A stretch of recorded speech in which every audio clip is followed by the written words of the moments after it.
Sebelumnya saya mohon maaf, bukan bermaksud untuk memojokkan satu kelompok, akan tetapi sekedar memaparkan contoh kasus, pemaparan fakta.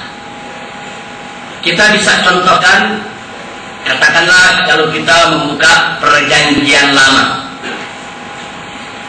Di dalam perjanjian lama, di sana ada kitab Kejadian.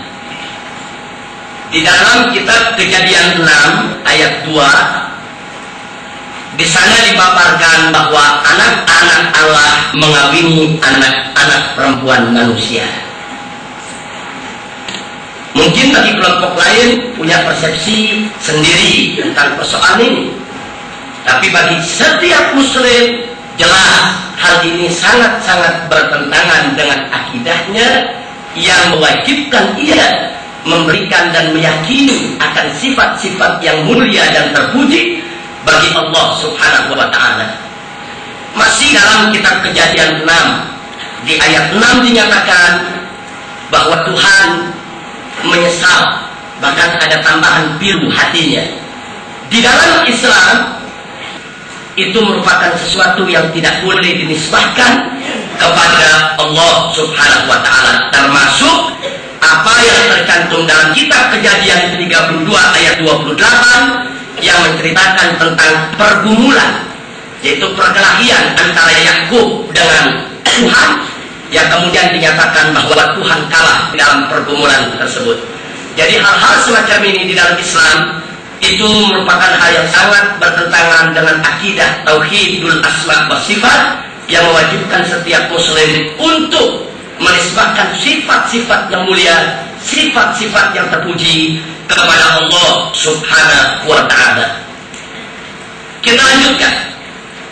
Selanjutnya, Tuhan Sang Pencipta yang Esa yang tadi kita sebutkan dalam Tauhidul Rububiyah, yang Dia adalah satu-satunya Tuhan yang berhak disembah dan tidak boleh dipersekutukan dengan suatu apapun, sebagaimana tadi sudah dipaparkan dalam Tauhidul Uluhiyah.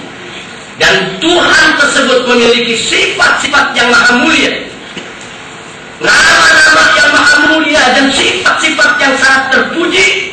Maka dalam keyakinan akidah umat Islam, tidak lain dan tidak bukan, Dialah Allah Subhanahu wa ta'ala. Inilah bagian dari tauhid yang membedakan Islam daripada agama lainnya.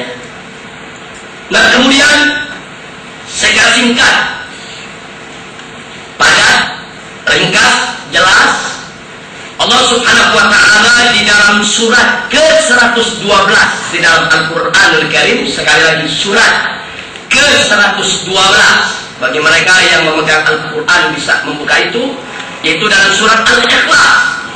Allah Subhanahu wa ta'ala memfirmankan, yaitu bagaimana landasan tauhid Islam dengan ungkapan yang singkat, padat, ringkas, jelas, di mana Allah Subhanahu wa ta'ala berfirman, faqala ta'ala, qul huwallahu ahad, Allahus samad, lam yalid wa lam yulad wa lam yakul lahu kufuwan ahad.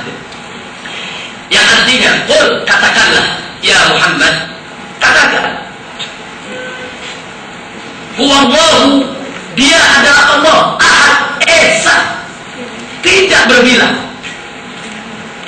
Allahus samad, dan Allah itu adalah tempat bergantung, itu tempat bergantung kepadanya segala sesuatu, tempat memohon, tempat meminta. Lam yalid, dan Allah itu lam yalid, tidak beranak, walam yulad, dan tidak diperanakan, walam yakul lahu kufuwan ahad, dan tidak ada sesuatu pun setara dengan Dia, yaitu dalam Allah yang maha suci lagi maha tinggi. Jadi surat Al-Ikhlas ini yang merupakan surat ke-112 daripada Al-Quranul Karim, ini merupakan ringkasan daripada akidah Islam, bagaimana umat Islam diwajibkan untuk meyakini bahwa Allah Subhanahu wa ta'ala Maha Esa, Dia adalah Tuhan Sang Pencipta yang Esa, tidak ada yang menciptakan alam semesta ini kecuali Allah, dan dialah Allah sebagai Tuhan, tempat bergantung, tempat meminta, tempat memohon, tidak kepada selainnya. Dan Allah yang disembah itu tidak beranak dan tidak diperanakan, dan tidak ada sesuatu pun yang setara dengannya.